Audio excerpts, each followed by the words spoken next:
Bienvenue dans C'est quoi sa vie, le podcast où l'on s'arrête pour écouter ceux qu'on croise tous les jours sans vraiment les connaître. Je m'appelle Noé et ensemble nous allons découvrir les histoires, les choix et les rêves de celles et ceux qui façonnent notre quotidien.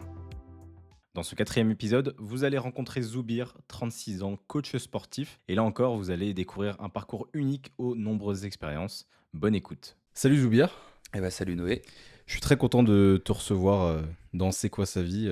On a eu pas mal de discussions où on a échangé sur ta vie justement. Et je me suis dit que ton parcours pouvait inspirer du monde parce qu'il a été fait de plein d'événements qui sont des fois assez extrêmes de l'un à l'autre. Sacré parcours, ouais. Sacré parcours. Et du coup, je suis très content qu'on puisse en parler aujourd'hui.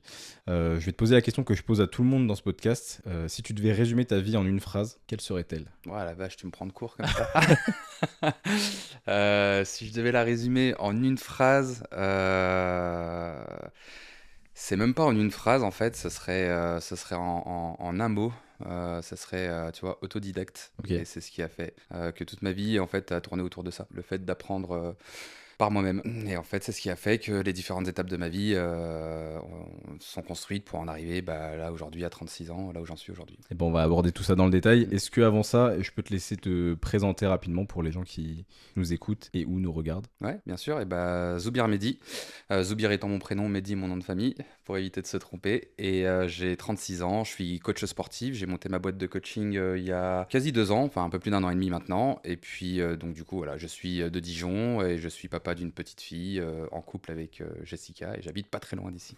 Voilà. C'est vrai. On va reprendre un peu ta vie du coup de manière chronologique. C'est Ouais. le but d'expliquer un peu ce par quoi tu es passé et depuis un peu d'analyser ce que ça t'a appris, comment tu t'en es servi sur le moment, comment tu t'en sers maintenant, si ça t'impacte encore aujourd'hui.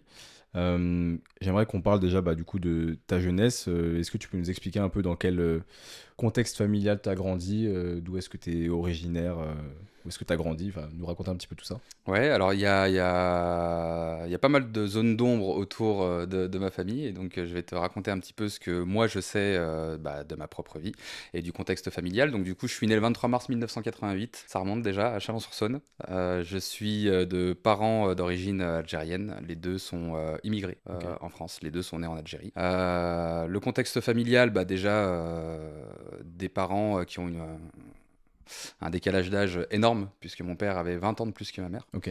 Voilà. Donc mon père aurait pu être mon grand-père, puisqu'il a fait la guerre d'Algérie. Donc aujourd'hui, malheureusement, il n'est plus de ce monde. Mais voilà, c'était quelqu'un de plutôt âgé, puisqu'il m'a eu à 50 ans. Voilà, donc j'avais un papa qui était assez vieux. Ouais. Au niveau du contexte, déjà très compliqué dès le début, puisque je suis né avec pas mal de complications, parce que je devais avoir une sœur jumelle. Pas mal de zones d'ombre autour de ça. Je sais que ma mère n'aime pas trop en parler, mais pour autant, ce qui est assez drôle, c'est que toute mon enfance, j'ai parlé. Je rêvais d'avoir un jumeau ou un sosie, et j'en parlais pas mal à ma mère. Et puis j'ai appris qu'à l'âge de 11 ans, après un petit jeu un peu de médium avec une copine à ma mère, que je devais avoir une petite sœur jumelle ou une grande sœur jumelle, je sais pas qui serait sortie en premier, mais voilà. Et donc du coup, c'est assez drôle. Ok. Et est-ce que tu as des souvenirs forcément, j'imagine, de l'éducation que tu as reçue ? Est-ce que quand on a préparé ce podcast-là, tu m'as dit que voilà, dans ta jeunesse, jusqu'à tes 11-12 ans, tu as grandi à travers un prisme Ouais.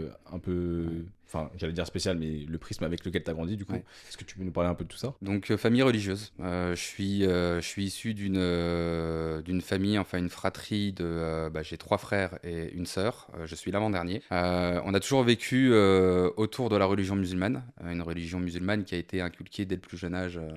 C'est-à-dire que moi, je suis parti en école coranique, je passais mes dimanches à la mosquée à étudier le Coran. Et donc on a vécu. Donc j'ai parlé l'arabe avant de parler le français. Parce que mon père parlait très très peu français, ma mère a appris au fur et à mesure des années. Mais donc on avait cette grosse présence de la religion au sein de notre famille, parfois même un peu extrême. J'ai vécu dans un prisme, dans une famille qui était finalement assez violente. Je m'en rendais pas compte avant. Mais en fait, si les services sociaux s'étaient mis sur notre dos à l'époque, je pense qu'on aurait eu de sacrés problèmes. Parce que j'en parle avec beaucoup de légèreté aujourd'hui, mais j'avais des parents plutôt violents, enfin du moins un père qui était très très violent, qui nous éduquait à coups de ceinture, à coups de bâton, à coups de claquettes. Et donc voilà, dans le contexte dans lequel j'ai vécu. Malheureusement, mes frères et sœurs étaient des cancres à l'école, et il s'est avéré que j'avais beaucoup de facilité. Et donc mon père a mis pas mal d'espoir en moi. Et donc dès le plus jeune âge, il m'a dit tu seras médecin. On t'appellera docteur Zoubir. Sauf que moi, j'en ai rien à secouer de la médecine. Ouais. C'était pas. Alors pour lui faire plaisir, je lui disais oui, oui, oui.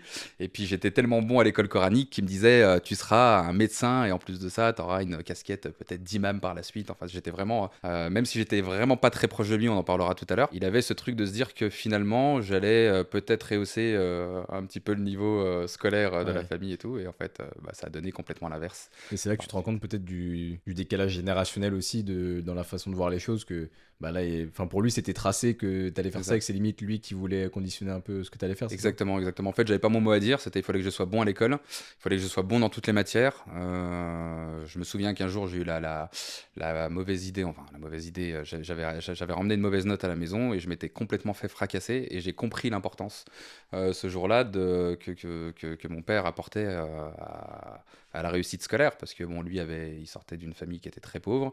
Nous, on faisait partie d'une famille qui était très très modeste.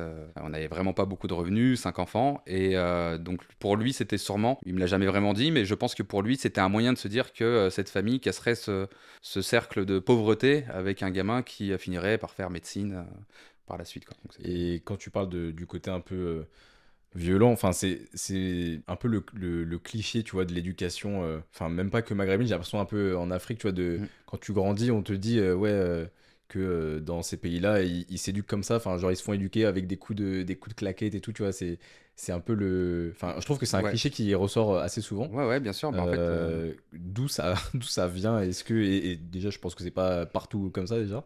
je sais, honnêtement, je sais pas parce qu'on a vécu en quartier quand j'étais gamin, donc en HLM, et de ce que je me souviens, tous mes potes arabes et africains se faisaient frapper sur la gueule. Ah ouais, C'était, donc ouais, c'était, ouais, c'était il y a un vraiment, truc culturel un peu, ouais, il y je avait sais pas, vraiment ce truc-là. en Europe, enfin, en tout cas en France, j'ai l'impression que c'était plus peut-être la fessée, quoi. C'était Ouais, pour les ouais, ouais, c'est enfants, quoi, ça, ouais, c'est ouais. ça? Bah, il y a un monde hein, entre la fessée et la Ouais, maltraitance. Vraiment, aujourd'hui, on voit que la fessée rentre dans le cadre de la maltraitance. Bon, c'est à prendre avec des pincettes parce que aujourd'hui, entre la petite fessée ou la petite tape que tu mets sur la main de ton gamin parce qu'il a fait une très très grosse connerie et puis les coups de ceinture que tu te prenais où bah, on se mettait carrément en fait des coussins sous les habits pour éviter d'avoir mal parce qu'on se prenait des vrais saucés quoi. ouais.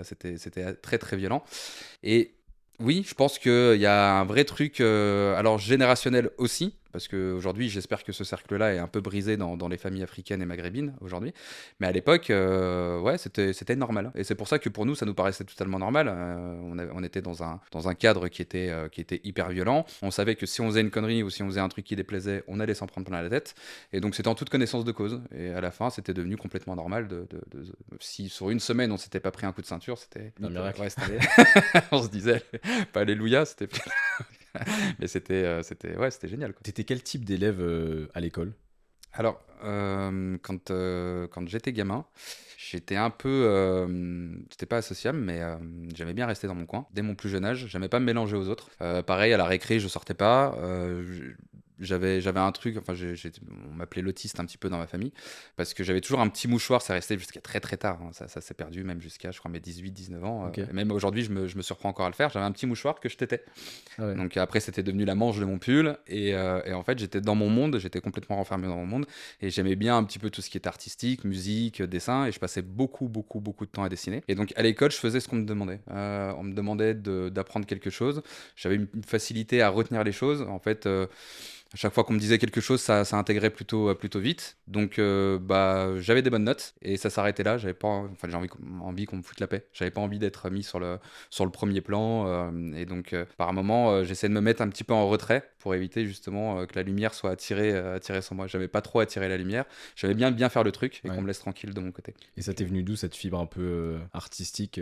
Est-ce t'avais un peu des exemples dans la famille ou c'était, je sais pas, avec des dessins animés que t'as pu regarder, des Ouais. BD que t'as pu lire, des choses comme ça? Ouais, ouais, des mangas. J'étais très, très Manga, ouais. manga ouais, ouais, quand j'étais. Enfin, même encore aujourd'hui. Aujourd'hui, je regarde encore plein d'animes. J'ai encore cette fibre d'enfant, mais j'ai grandi avec Dragon Ball, j'ai grandi avec Goldorak, j'ai grandi avec Olive et Tom, j'ai grandi avec Senseiya et Nicky Larson, tout ce que tu pouvais retrouver. Et je bouffais de la télé. Et je bouffais du manga. Et en fait, bah, tout ce que je voyais à la télé, bah, j'essayais de le retranscrire un petit peu sur papier. Donc, Ouais. ce qui était cool, c'est que ça coûtait pas cher.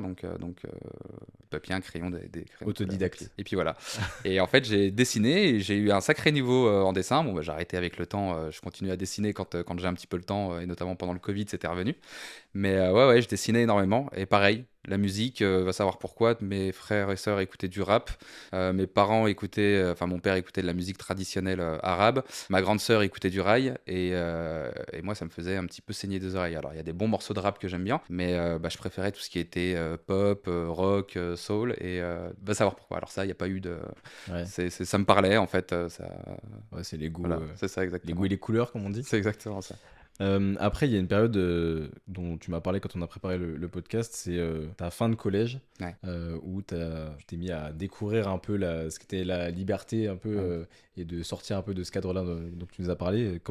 Qu'est-ce qui s'est passé à ce moment-là? Bah, en fait, comme je te disais, j'avais un père qui était à fond dans la religion, qui était ancien combattant. Et du coup, en fait, bon, on était en France, il avait des droits en France, etc. Pour autant, il aimait pas trop, entre guillemets, que je me mélange aux blancs. Et c'était une réalité, hein. C'est-à-dire qu'il était très cordial avec tout le monde, mais pour autant, il préférait que j'ai des potes arabes ou blacks. Et comme je te disais tout à l'heure, cadre familial qui était assez violent. Pour rien te cacher, bah, mon père frappait sur ma mère, hein. C'était complètement normal. Et il y avait une scène qui m'avait énormément choqué d'ailleurs, où j'avais vu ma mère un petit peu en sang.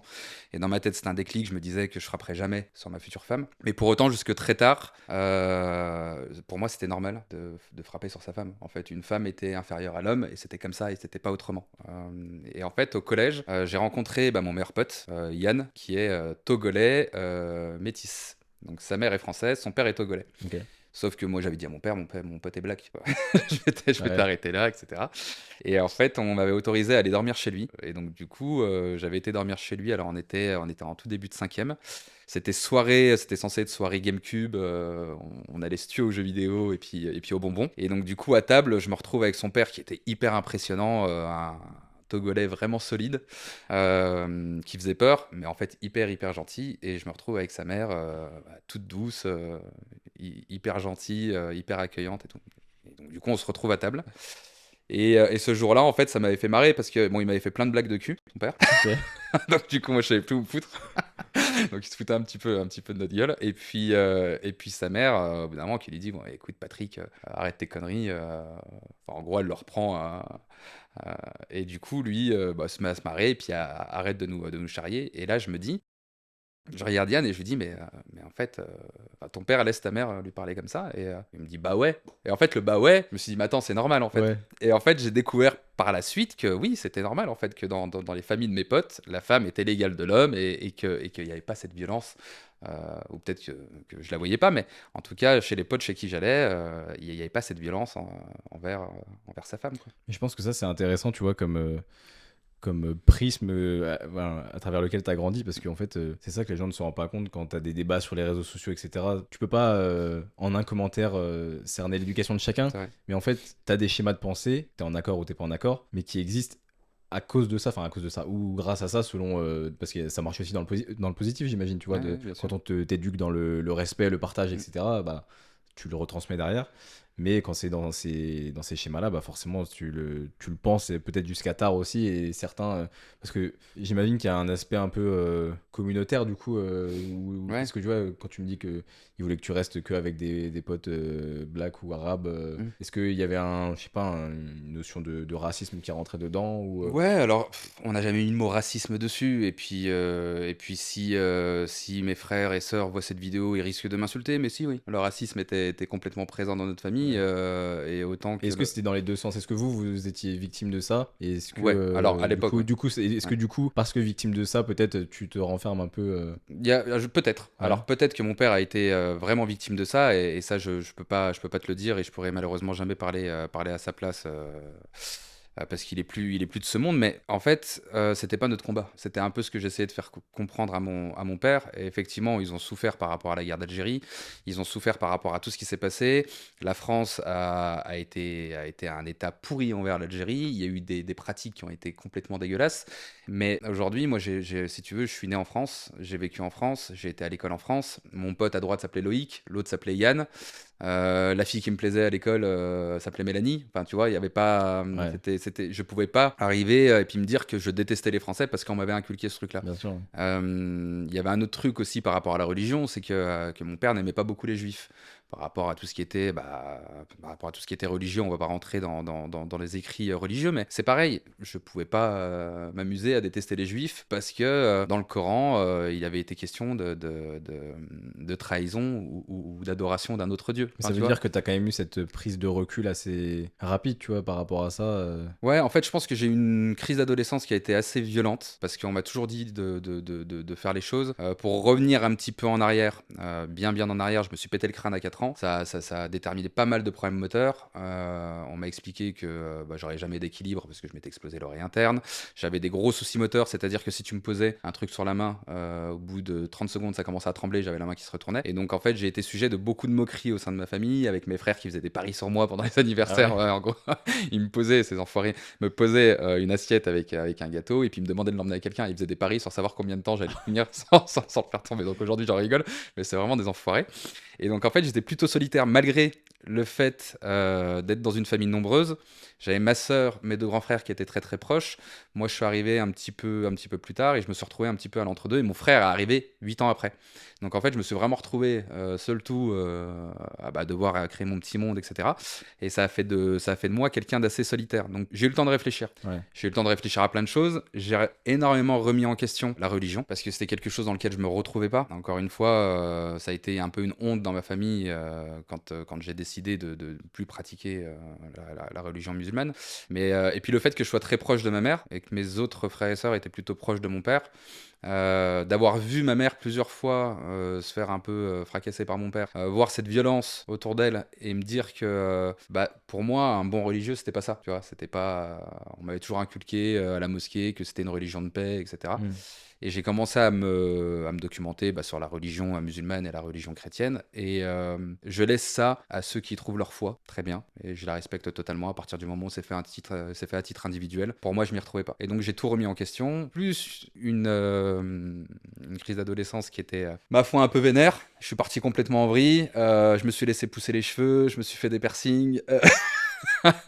J'ai joué de la guitare, j'ai fait du skate, j'étais aux antipodes de tout ce que on m'avait appris quand j'étais gamin. Tu vois. Et Donc, ça, du coup, quel a été le déclic un peu de cette crise d'adolescence? Parce que on sait que ça arrive à peu près chez tout le monde, plus ou moins violemment, on va dire, selon les profils et les familles. Toi, qu'est-ce qui t'a fait passer de petit enfant tout sage, tout seul, à partir, j'allais dire partir en live, mais non, explorer, on va dire, le champ ouais. des libertés plutôt? Le divorce de mes parents, ma mère a eu le courage. Alors je sais pas, il y a encore plein de zones d'ombre, mais de ce que je sais de la situation, elle a eu le courage de divorcer. C'était plus possible avec mon père. Et du coup, tu vois, là j'étais en fin de quatrième, début de troisième, et je vois le foyer familial exploser avec tout ce que ça engendre, c'est-à-dire des querelles entre les frères, les sœurs, mes parents qui essayaient de tirer les enfants d'un côté, de l'autre, ils sont pas mal servis de nous pour essayer de monter les personnes, enfin les uns contre les autres. Et en fait, je me suis immiscé dans la brèche, tout simplement. Je voyais qu'il n'y avait plus le joug de mon père, ce qui faisait que je me sentais beaucoup plus libre. Mm. J'avais plus peur de me faire éclater. Je me sentais enfin un peu homme, tu vois. Et d'un autre côté, et je m'en excuse envers ma mère, ça n'a pas été très facile aussi entre nous, c'est que je me suis rendu compte que ma mère lâchait un petit peu du lest, elle essayait de faire de son mieux, donc elle essayait avec ce qu'elle avait appris, donc c'était des échanges pardon, assez violents. Moi j'ai pris la brèche, quoi. J'ai pris la brèche et je me suis dit allez tous vous faire voir, je vais faire ce que j'ai envie de faire. Ouais. Et ce que j'ai envie de faire c'est ça. Donc j'ai fait pas mal de conneries. J'ai exploré, j'ai picolé, j'ai fumé des joints, comme je te dis, je me suis laissé pousser les cheveux. C'était rédhibitoire pour toute ma famille de se faire percer. Je me suis fait 3 piercings aux oreilles, un piercing à la langue. J'étais à 2 doigts de me faire tatouer, mais bon, j'ai pas passé le cap. Mais c'était vraiment enfin, je pense vraiment pour les faire chier Ouais, ouais, il y avait un peu de cette ça. époque-là. Ouais. Comment ça s'est retranscrit aussi au niveau des cours? Parce que tu disais que avant tu faisais ce qu'il fallait faire, que tu avais les bonnes notes. Est-ce qu'il y a eu un impact là-dessus? Ouais, alors j'ai toujours eu des bonnes notes.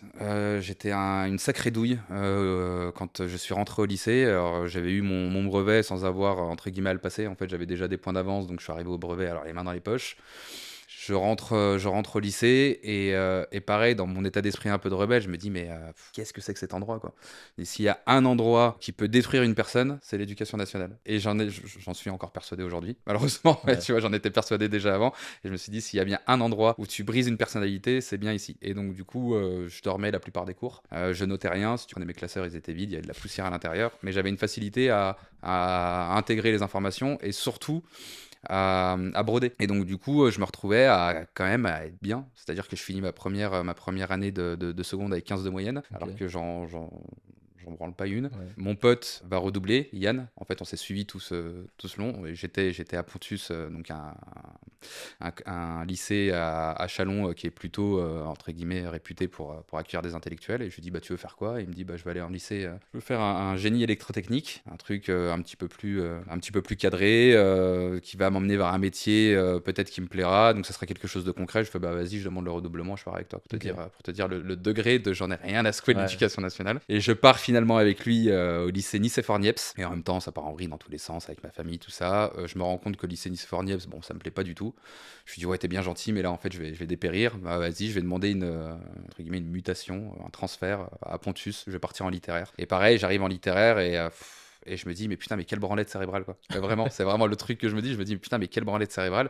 Et j'ai pas envie d'être ici. Bon, je me dis, vas-y, je vais continuer ma scolarité jusqu'à voir où ça va me mener. Et finalement, ça explose avec ma mère, avec ma famille à cette époque-là. Même tes frères et sœurs à ce moment-là, est-ce que votre lien avait changé à partir du moment où tu as eu ta crise d'ado, on va dire, ou pas? Ouais, mon lien avait plutôt changé. Je m'entendais pas du tout avec mes frères. Ok. C'était hyper conflictuel. On était même arrivé des fois à se taper sur la gueule, pour te dire. C'était vraiment cata. Mon petit frère était hyper protégé par ma mère. C'était le petit préféré de mon père. Mon père lui a jamais levé la main dessus, tu vois. Donc, tu vois, il était un peu dorloté. Et donc, moi, c'était un peu une injustice. Je me disais, mais putain, alors que c'est génial pour lui. Je me disais, mais putain, pourquoi lui a cette vie Et pas toi? et moi, je Ouais. l'ai pas eu. Et donc là, pareil, ça part complètement en vrille. Ma mère n'en peut plus de moi j'en peux plus de ma mère. Et je finis par quitter le domicile familial sans rien. Je me Ok. retrouve à la rue. Comment tu t'en sors après derrière? Parce que du coup, t'as quel âge à ce moment-là? Alors à ce moment-là, je suis en fin de première. Ok.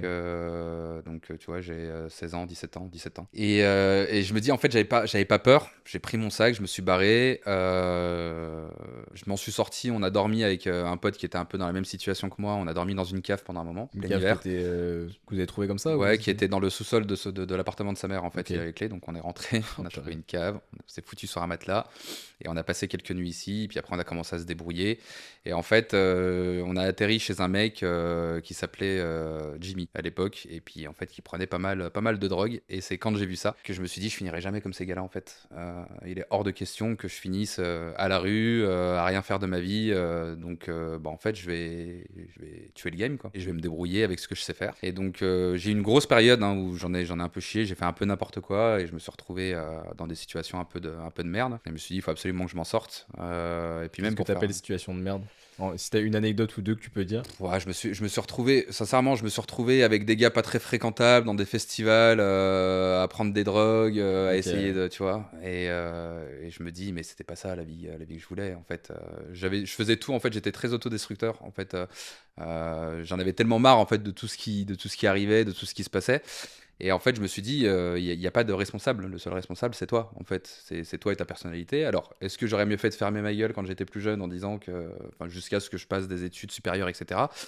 Je me suis dit non. Ce qui définit Zoubir, c'est un peu une grande gueule et puis c'est de dire ce qu'il pense. J'avais envie de vivre selon mes préceptes.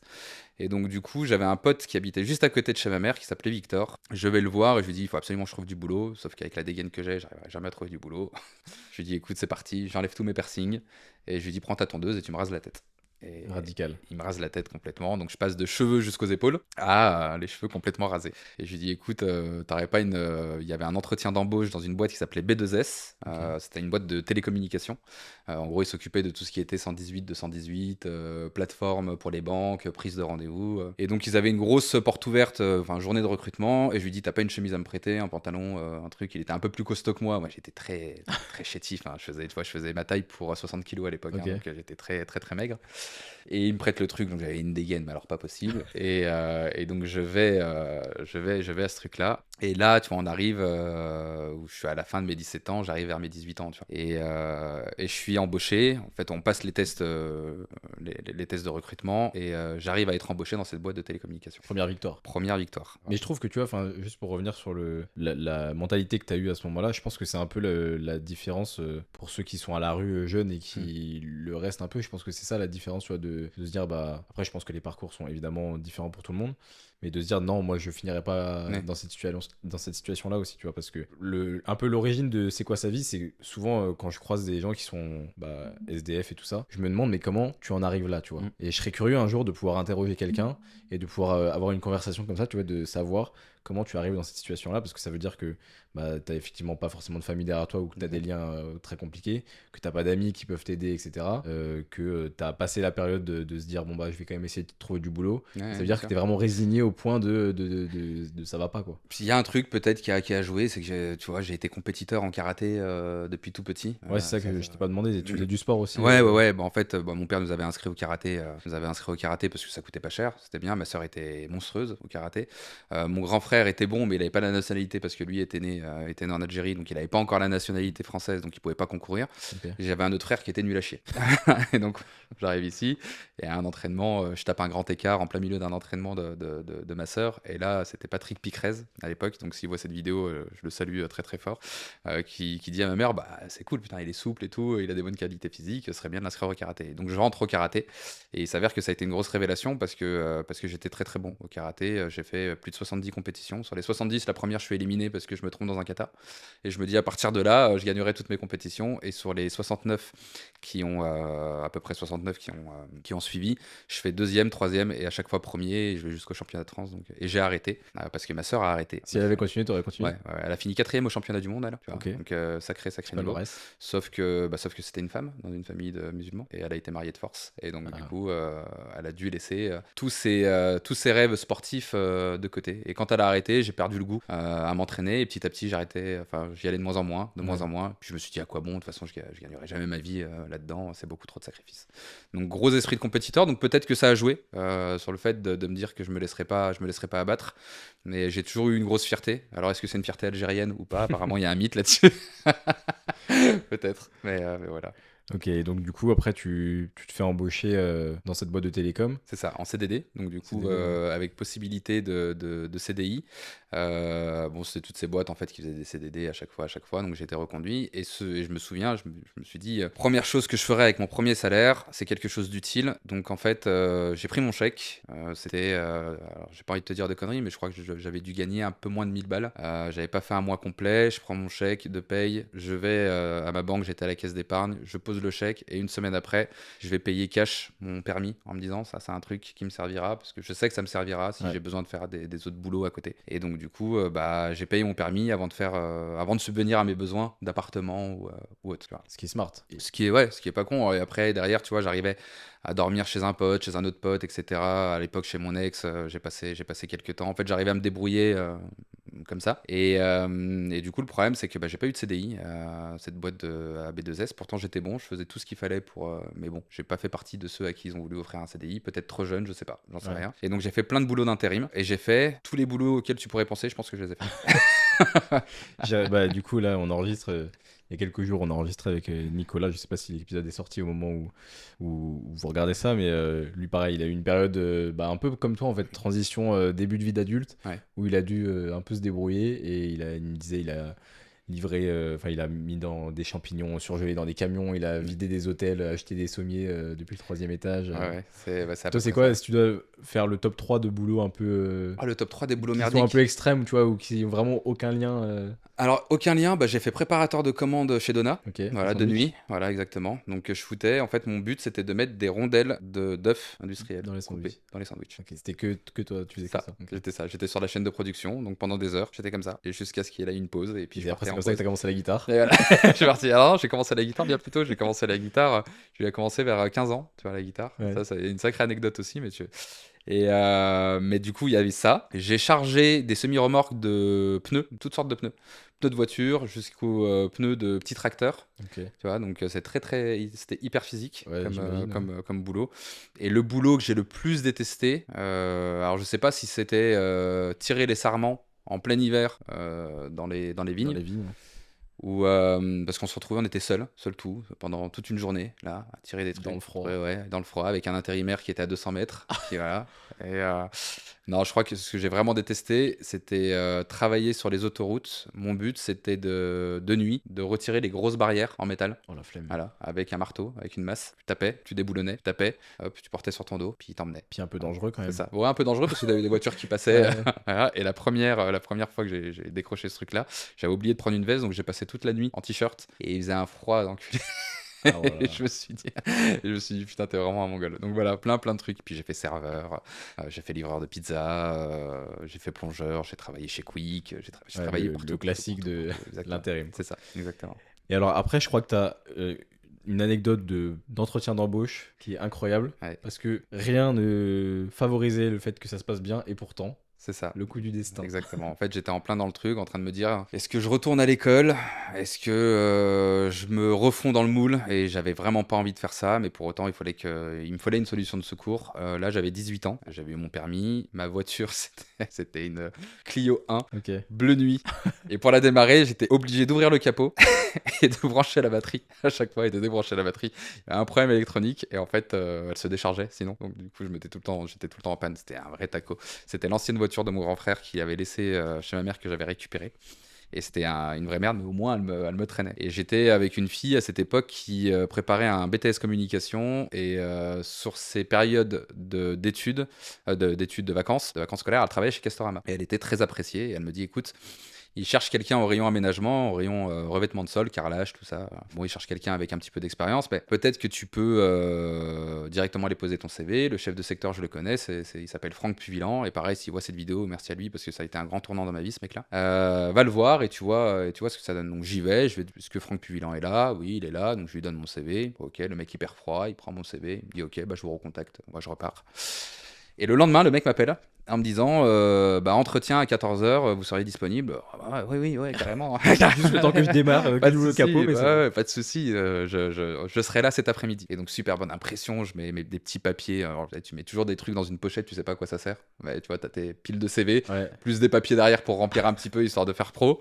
Et du coup, je mets un beau pull, je mets un jean, des belles chaussures et tout. Je me dis, allez, c'est bon, aujourd'hui, il fait bonne impression, Zubir, je pars. Et là, cette foutue bagnole, pas pourquoi, qui décide de tomber en rade en plein milieu. Alors j'arrivais. Pour ceux qui connaissent Chalon-sur-Saône, Castorama est dans la zone sud. Et je suis tombé en rade juste avant le pont Jean-Richard qui menait à cette zone-là. Donc il y avait à peu près, je crois, 3 km qui séparaient cette zone-là à là-bas. Et moi, j'arrivais d'ici, et là, elle tombe en rade. Je mets les mains dans le capot et tout, et là je me retrouve avec du cambouis partout, elle veut pas démarrer, je ferme, je regarde l'heure, je me dis allez, il me reste plus longtemps, je tape un gros sprint, je cours, je fais mes 3 km en courant, j'arrive mais essoufflé au possible, transpirant, et je me dis bon bah vas-y, tu sais, je fais même pas attention en fait, j'essaye de me laver les mains dans les toilettes du Castorama, sauf que bah, il me reste plein de marques, tout ça, et donc j'arrive à l'entretien, tout transpirant, Franck Puillan qui me regarde avec des grands yeux comme ça, qui se dit mais c'est qui ce guignol qui devait se dire Et ça. puis le mal est fait, t'as beau aller dans les toilettes Bah, pour c'est essayer ça, de te exactement. soigner un peu. Et je sais pas où est-ce que j'étais passé, je crois qu'il y avait une zone de travaux, donc je m'étais retrouvé, en fait, j'avais vu qu'après, que j'avais plein de poussière dans les cheveux Ah derrière. ouais. Ah, mais vraiment catastrophique. Ah, vraiment le truc cata. Et donc, du coup, on passe l'entretien, j'essaie de me calmer, de faire redescendre le cœur, tout ça. Je lui explique un petit peu mon parcours un peu cata et tout. Il avait un peu vu sur le CV. Et il me dit, mais du coup, moi j'ai des personnes qui préparent des BTS, qui veulent découvrir l'univers de la grande distribution, pourquoi je te prendrais toi et puis pas des mecs qui vont préparer des BTS en management, etc. Je fais, oui, parce que je suis le mec le plus motivé du monde. Et on s'arrête là-dessus, il me dit, ok, ça marche, donc l'entretien dure pas très très longtemps. Il me dit, ok, bon bah auquel cas, je te recontacte si besoin. Je me suis dit, c'est mort. Ouais, là, c'est le genre de Ouais, journée où tu te ouais, dis. Et... donc je pars dépité, je me dis bon bah plus qu'à chercher un autre boulot. Et en plus c'était juste pour un boulot saisonnier, mais ça te tenait à cœur parce que je me dis rentrer dans un gros groupe comme Castorama, ça pouvait être une Et puis chance. en Tu plus, vois. c'était via ta copine, etc. de Exactement, tout l'époque. à fait. Ouais. Donc tu vois, tu te dis et le mec me rappelle le lendemain en me disant écoute, bah si ça te dit lundi prochain, si t'es disponible, on commence ton contrat et t'auras un CDD d'un mois. Et je rentre chez Castorama le 8 août 2008. Le 8-8-8. Ok.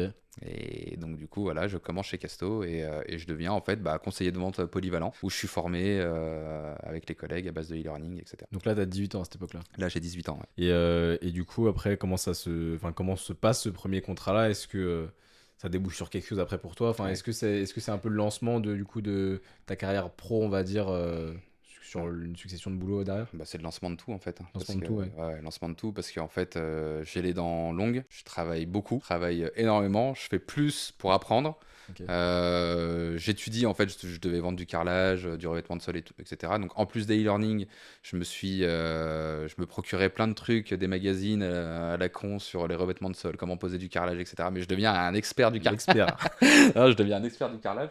Et derrière, en fait, bah, d'un côté, je suis pas très aimé par les mecs qui sont là-bas et qui veulent juste être planqués, ce que je peux comprendre, parce que tu vois un gamin qui vient et qui essaie de bosser à fond. Ouais. Et de l'autre côté, je suis plutôt apprécié par les managers, tu vois. Mais pour autant, je suis pas lèche-cul de base, tu vois. Je fais juste bien mon boulot. Hmm. Et derrière, j'essaye de ménager la chèvre et le chou, j'essaye d'aider mes collègues, leur faire comprendre que, tu vois, je suis juste là parce que je veux gagner mon oseille. Et au fur et à mesure, bah, les gens commencent à m'apprécier des deux côtés et on me propose du coup un CDI. On me dit, bah, on a un besoin sur ce rayon, est-ce que ça te dirait d'avoir un CDI? Et moi, à cette époque, je savais pas si je voulais repartir, et puis j'en ai beaucoup discuté avec Franck, et je lui ai dit, bah, qu'est-ce que je fais? Est-ce que je retourne en études, essayer de faire un truc en alternance pour avoir une vraie qualification?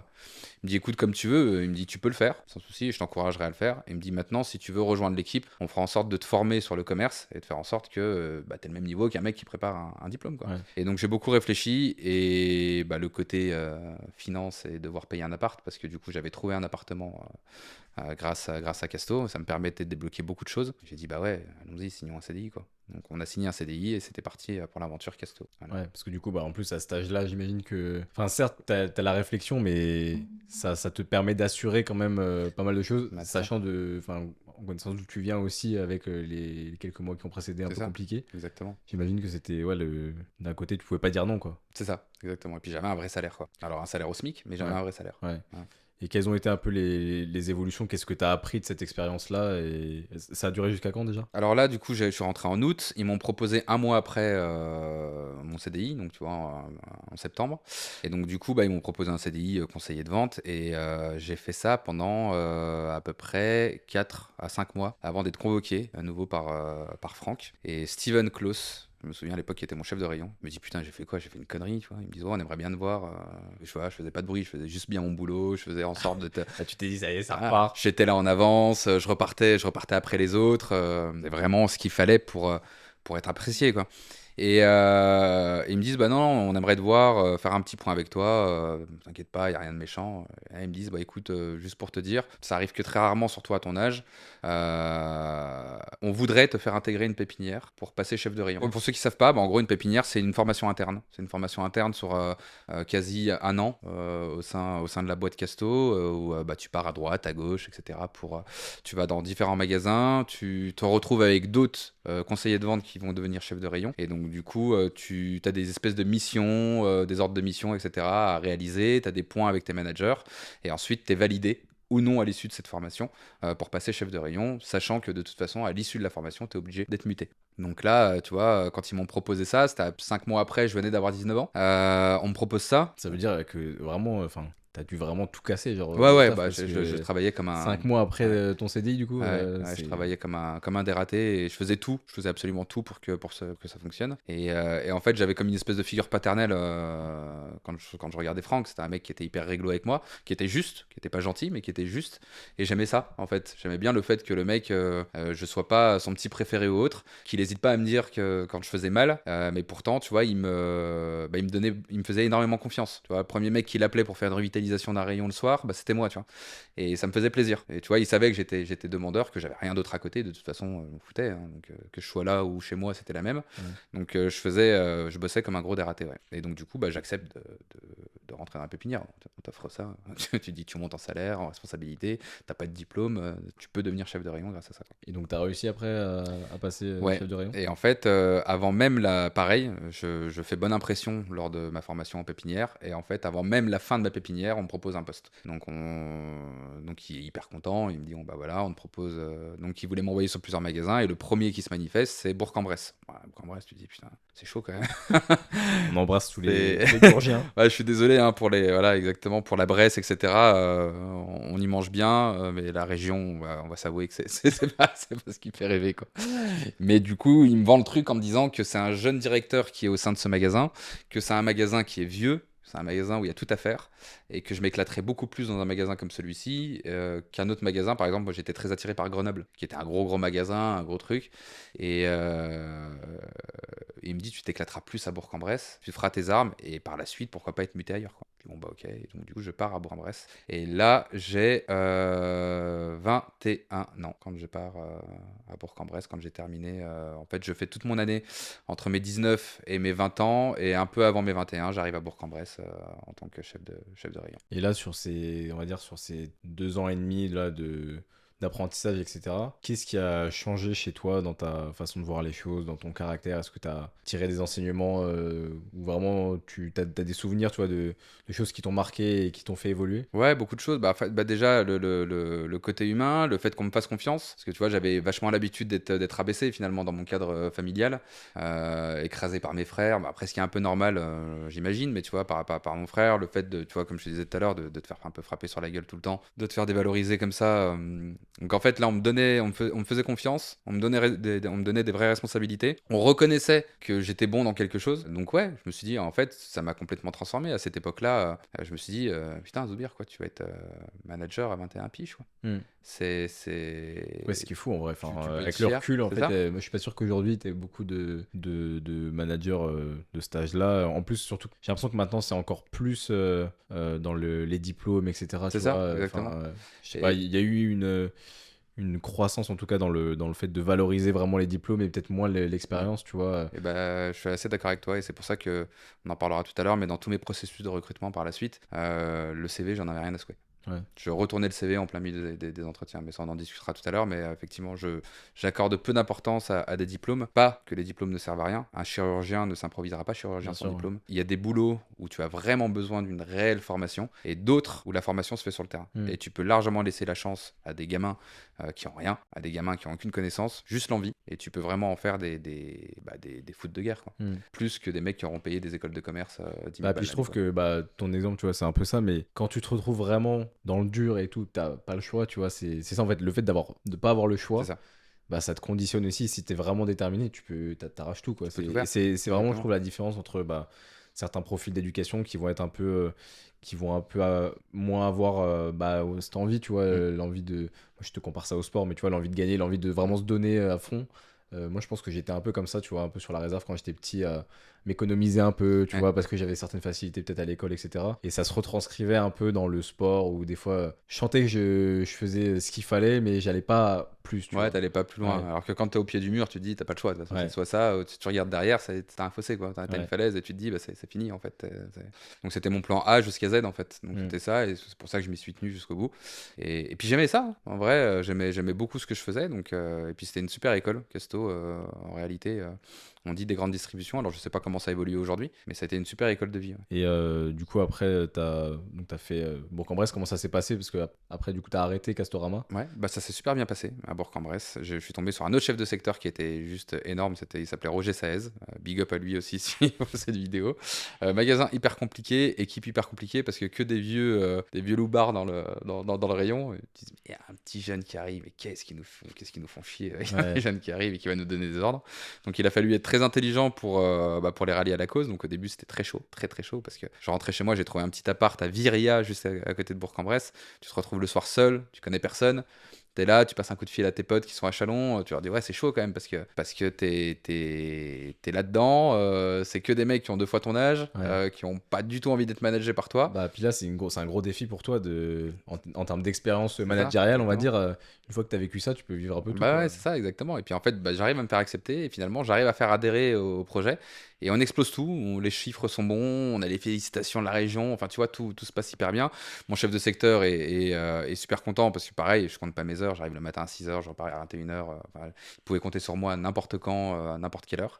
Donc il était vraiment content et du coup, il s'était éclaté le genou. Il avait des gros soucis de genou, donc il s'éclate le genou, opération. Et donc du coup, bah, il se retrouve à devoir être en arrêt. Et plutôt que d'être remplacé, il me dit, bah écoute, je préférais que ce soit toi qui prennes le lead du rayon, enfin du secteur, pardon.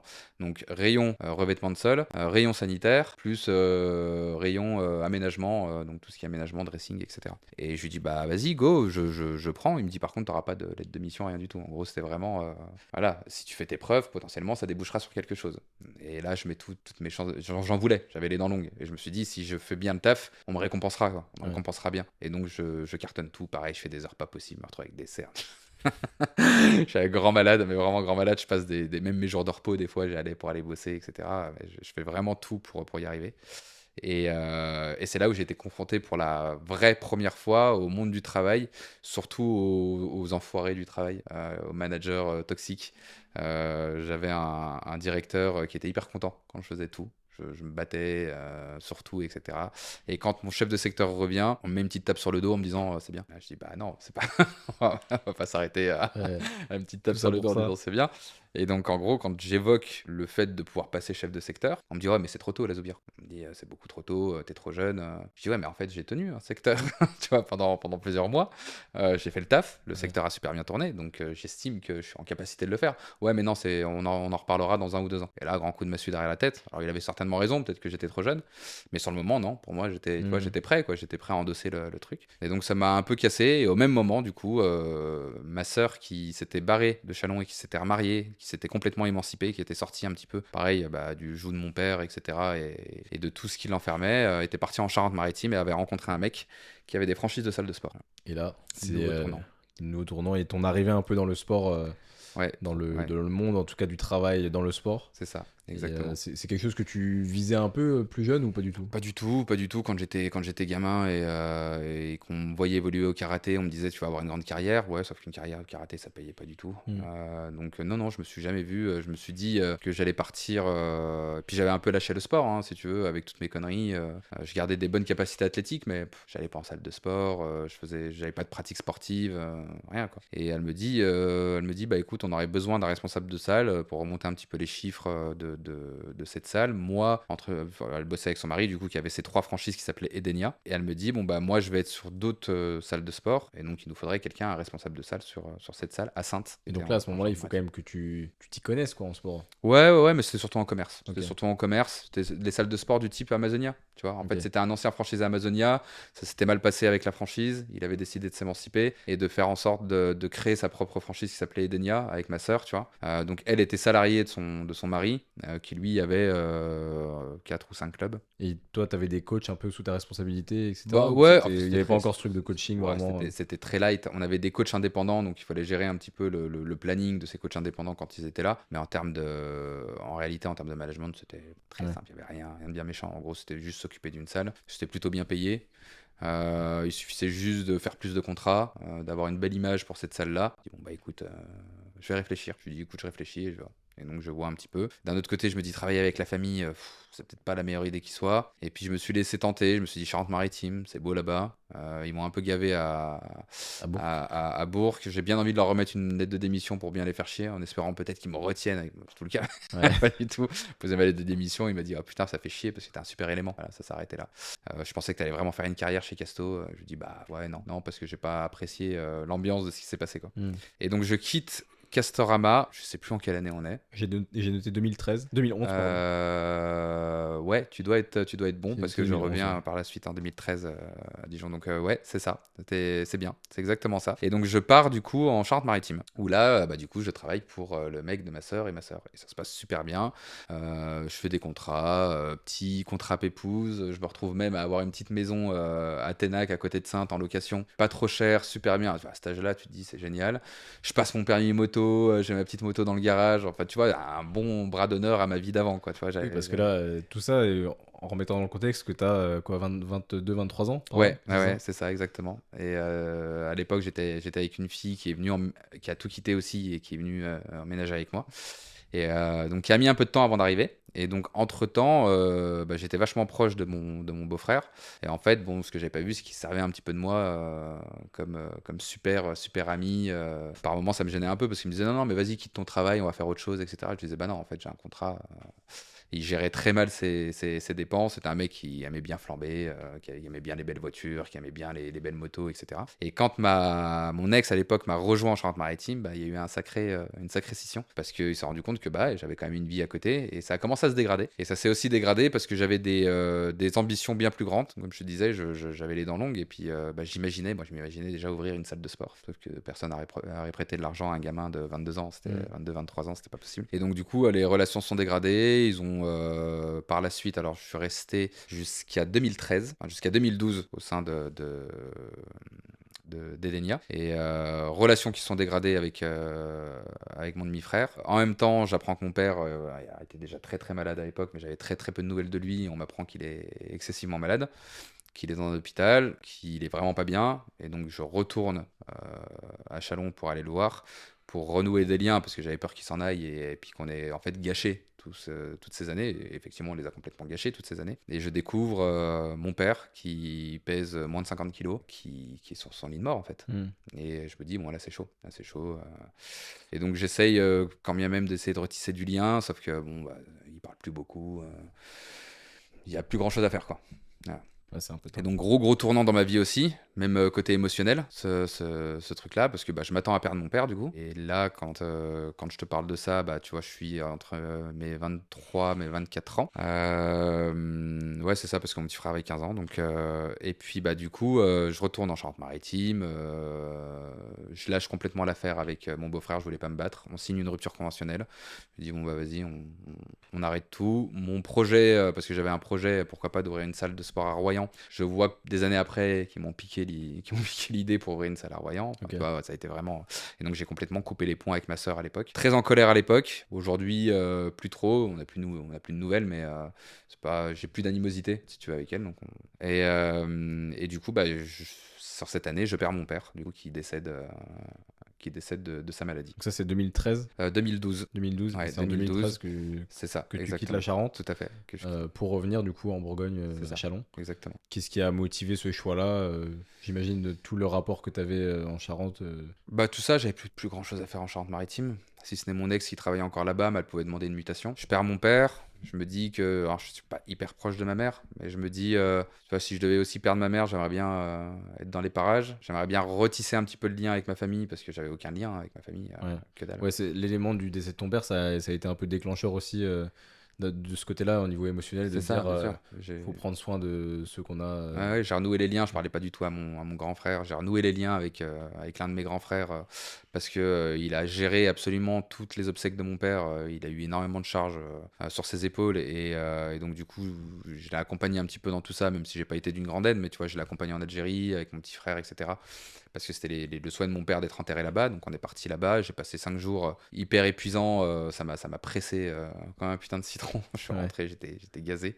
Et je me suis dit, ouais, je vais revenir dans la région et puis on va voir, advienne que pourra, quoi. Et du coup, après, quel est la suite pour toi? Il faut que tu retrouves du travail, C'est j'imagine, à ça. ce Il faut moment-là. que je retrouve du travail. Je vois le travail plutôt maintenant comme quelque chose d'alimentaire. Je vois plus trop de challenge pour l'instant. C'est pas ce qui me motive à outre mesure. On trouve un petit appart sympa rue de Colmar à Dijon, qui était plutôt cool. Je pose des CV à droite, à Avec gauche. ta copine de l'époque qui Ouais, était revenue, du exactement, coup, qui était enfin, qui était venue revenue. avec toi. C'est ça. Elle travaillait à la halle. Et je crois que quand on est revenu, elle avait des plans pour bosser chez Decathlon. Et donc du coup, bah, moi je pose des CV à droite, à gauche. Et j'ai Calzedonia, une enseigne italienne De collants. sous-portant, Ouais, voilà, féminin, qui m'appelle. Donc vente de collants, de leggings, et en été, une collection de vente de maillots de bain. Rien pour les mecs, ou très peu de choses, des Ouais. chaussettes et puis des maillots de bain en été pour Ok. les mecs. Et on me dit, revitalisation du centre commercial de la Toison d'Or, on va ouvrir un magasin dans la nouvelle aile de la Toison d'Or. Tu vois, il y avait des gros travaux à l'époque, en 2013 du coup. À Toison d'Or, qui était un centre commercial, du coup, à Dijon, C'est ça, le gros exactement. centre commercial de la ville. Le The Place to Be quand tu viens Ouais. faire tes cadeaux de Noël. Donc, The Place Pas To Be, si tu Ouais, veux éviter le monde. exactement. Si t'aimes pas trop les gens. Et du coup, je me dis, bon, bah, pourquoi pas. Donc, du coup, j'y vais, je vais au recrutement. Ça se passe bien au recrutement. On décide de me recruter en tant que directeur de magasin de la boutique Calzedonia. Et donc, je me retrouve à la Toison d'Or à devenir responsable du magasin avec une équipe de 5-6 filles là-bas, donc seul mec. Et en fait, ça se passe hyper bien. Ouais, comment tu te fais, enfin, j'allais dire accepter, mais Comment, parce que ça doit être aussi, j'imagine, peut-être compliqué pour elle de voir, alors je sais pas ce qui était à ta place avant, mais de voir un homme débarquer sur une thématique qui concerne quand même plutôt les femmes globalement, Ça, bien sûr, et en et plus, devoir se faire manager par quelqu'un qui est pas concerné par le produit, quoi. c'est ça. Et en fait, si tu veux, encore une fois, je suis rentré dans un truc de dire il faut que je sois le meilleur dans le truc pour avoir la légitimité, tu vois. Ouais, Et finalement, je savais pas, mais la Toison d'Or organisait en fait des visites mystères. Et donc, visite mystère d'une cliente qui vient, je m'occupe d'elle un matin à l'ouverture, et je finis meilleur vendeur de la Toison. On me donne des cartes cadeaux et tout. Tu vois, je partage ça avec mon équipe est hyper contente. Et d'un côté, ça voulait dire, bah, en fait, j'ai la légitimité, tu vois. ouais, J'ai vendu, j'ai fait le parcours client nickel, tout ça, j'ai bien conseillé sur les collants, Et en fait, je m'y connaissais super bien, c'est juste que bah, je les portais pas, quoi. mm, Et donc, du coup, bah, ça se passe hyper bien avec mon équipe. Je fais un peu plus d'un an en tant que responsable de magasin. Et on me propose le poste de responsable régional sur 4 magasins. Les 2 magasins de Dijon et les 2 magasins de Besançon. Je me dis, yallah, on y va. Je passe responsable régional chez Kelzedonia à cette époque-là. et du coup, après, comment ça s'enchaîne? Tu restes combien de temps là-bas?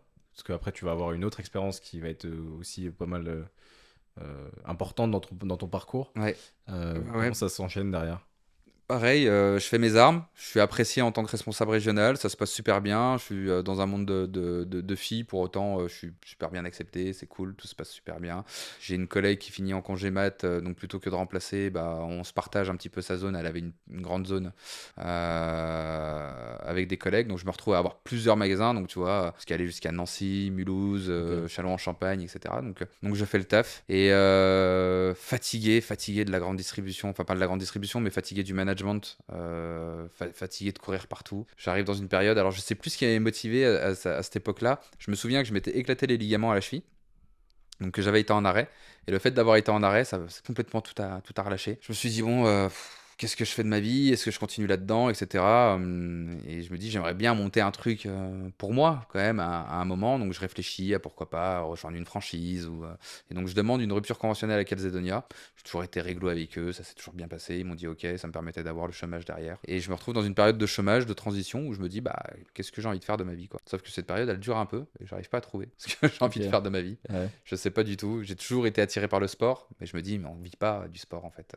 Donc encore une fois, je laisse le sport de côté et j'attends. Et donc, chose que je t'ai pas dit, on s'était séparés avec ma compagne bien avant. Et je rencontre celle qui est la mère de ma fille aujourd'hui, Jessica. Ok. Et je la rencontre dans un Après, contexte, après une longue relation, du après une longue coup. relation de 7 ans. Ouais. Et donc la pauvre, je lui en fais baver.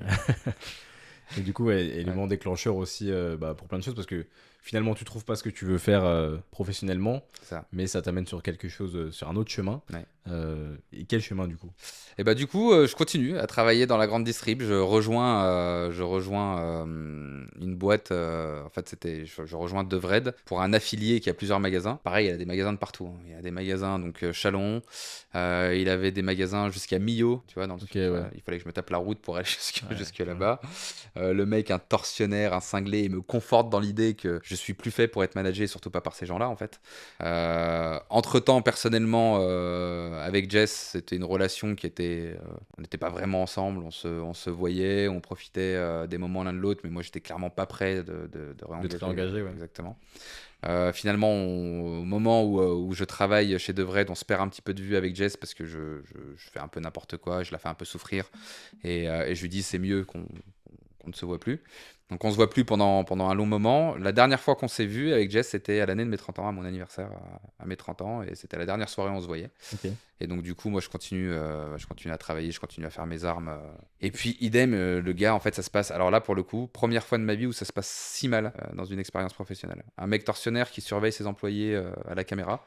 Une vraie pourriture, mais vraiment une vraie pourriture. Tu vois, le stéréotype dans les films américains de l'entrepreneur qui n'a aucune considération pour Ouais, l'humain. juste le business, quoi. Et bah c'est lui, c'est ce gars-là qui chie sur l'humain, il m'a dit dans les yeux des humains, il y en a des milliards, donc on trouvera toujours quelqu'un à mettre à la place d'une personne en magasin. Donc une vraie pourriture. Et je lui dis non, en plus il était, sa RH était encore pire que lui. Ils se reconnaîtront si voilà, cette vidéo. On les C'est ça. embrasse. Ouais. Ah, je les embrasse pas du tout. Ouais. J'aurais espère pas que du bien. Bref, donc je me retrouve dans une situation à dire allez, C'est bon. Management, fuck, Zoubir, t'arrêtes. On arrête les conneries. Stop. Donc du coup, je quitte cet emploi-là en me disant, bon bah vas-y, je vais essayer de trouver complètement autre chose. Je vais m'orienter. Je vais peut-être faire un bilan de compétences, etc. Une validation des acquis. Je peux le faire avec tout ce que j'ai fait. Plein d'années de management et tout. C'est bon, Zoubir, tu vas trouver ton truc. Et je reprends contact avec Jess. On se revoit. Elle me dit qu'elle travaille bon, bah, elle a fait toute sa carrière chez Nose. Enfin, elle a fait une carrière chez Brico. Elle a passé ses diplômes chez Brico Marché, je crois. Je te diras si j'ai dit une connerie, mais je Ouais, crois que ça c'était. commençait par Brico en tout cas. Ouais, c'était la même enseigne, c'était Kingfisher, c'était la même enseigne que Castorama, donc je crois que c'est Ok. Brico Marché. Non, c'est pas Brico Dépôt. Ah si, peut-être Brico Dépôt, je sais plus. Brico. Bref, Brico quelque chose. Brico Dépôt, Brico Marché, je sais plus. Et donc du coup, elle fait ses armes là-bas, et donc elle a son diplôme, et elle part très rapidement chez Nose. Nose, c'est les déstockers, et donc du coup, elle fait toute sa carrière là-bas. Donc elle commence vraiment limite au bas de l'échelle en tant que petite itinérante qui bouchait les trous, et elle grimpe, elle grimpe, elle grimpe, et en fait, elle est vachement appréciée dans son travail, et elle finit à la direction réseau. Vraiment un poste très très haut, tu vois. Ouais. Sauf qu'elle quitte ce poste-là pour monter à un poste, encore une strate un petit peu plus élevée, et elle me dit, bah, mon poste qui est un peu le poste de responsable régional va être libre. Elle me dit, je te propose parce que je sais ce que tu vaux, pas parce qu'on a eu une histoire, parce que je sais que tu es quelqu'un qui gérera. Je file ton CV et tu vois ce que ça donne. Ça marche, ça marche, ça marche pas, ça marche pas. Parce que moi, j'évolue du coup à la direction réseau. Pas de souci. Bah, Est-ce que écoute, là, tu le vois aussi, peut-être comme. Parce que tu as eu du coup un peu cette même expérience-là avec Castorama, ouais, mais tu avais 18 ans. ouais. Comment tu l'as abordé en ayant plus de 30 ans à ce moment-là? Bah, je lui dis non, au début, je lui dis non. Parce que ça peut être risqué, tu vois. T'as le Bah ouais, et puis côté mélangé c'est ça, et puis en la vie pro plus, et bien perso. sûr. Et bah après, je savais que j'allais faire la part des choses, et puis on était pas ensemble, tu vois. Alors, il y avait un petit rapprochement, Ouais. etc. Et puis moi, c'était quelqu'un qui, enfin, je me mentais, mais donc j'étais amoureux, tu vois, Jess. Mais je me disais non, c'est pas possible, etc. Et puis je me dis putain, je lui dis Jess, alors ouais, pourquoi pas. J'avais besoin de travailler. Je dis vas-y, je vais aller à l'entretien et on va voir. Et puis c'était des entretiens groupés, et je me retrouve avec des guignols, mais putain. Hein, vraiment, hein, des gens. Il y avait juste une personne dont elle m'avait parlé qui s'appelait Sandrine Vandamme, que je salue aussi, qui était du coup la collègue de Jess, qui s'occupait du recrutement. C'est la seule personne qui m'a fait bonne impression. Et il y avait des gens qui étaient là, du recrutement et de la direction réseau que je connaissais pas, tu vois. Je me suis dit, mais c'est une boîte de guignols en fait. Il y a tout à faire là-dedans. Ouais. Et ce petit truc, je me suis dit, ouais, ça peut être cool Le en fait. challenge. Ça peut être pas Le mal. compétiteur en vrai. Ouais, je me suis dit, en Compétiteur, fait, en vrai, ça peut être drôle. Je vais voir. Je passe les entretiens. Il y avait un entretien avec CV, un entretien sans CV. Les entretiens se passent bien. Je me dis, bon, ouais, on verra. J'appelle Jess. Je lui dis, écoute, les entretiens sont bien passés. On verra ce que ça donne. Ils me rappellent. Ils me disent, ok, bah, t'es pris. Donc, je deviens, en fait, animateur contribution et entrepreneuriat. C'était leur intitulé. En gros, c'était ni plus ni moins que de transformer des magasins d'un statut de salarié à un statut de gérance et de les aider à devenir beaucoup plus rentables. En gros, Ok. t'étais comme un expert de la rentabilité. Voilà. Animateur réseau, ou je sais pas comment ils appellent C'est ça. ça, à peu près. Une quinzaine de magasins sur toute la Bourgogne-Franche-Comté. Avant ça, tu pars en formation. Tu as 6 mois de période d'essai. Ok, bah, je pars en formation. En formation, je fais pareil, bonne impression. Les gens adhèrent à ma façon de travailler. Très rapidement, bah, en fait, ça se passe hyper bien. Il y a que des bons retours sur moi. Sandrine me dit, bah, je me suis pas trompé en te recrutant. Nickel. Entre-temps, on se remet ensemble avec Jess. On le dit à cette personne, Sandrine, en lui disant, bah voilà, on est ensemble, est-ce que ça pose problème?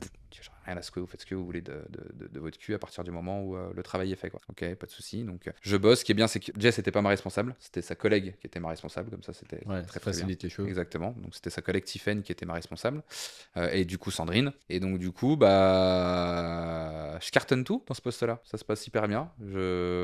Pareil, je te disais, on avait déjà eu cette discussion, mais dans le travail, j'aime pas travailler à l'affect. J'ai pas envie qu'on m'apprécie parce que je suis cool ou qu'on m'apprécie parce que j'ai fait du copinage. Je mets tout le monde au même pied d'égalité.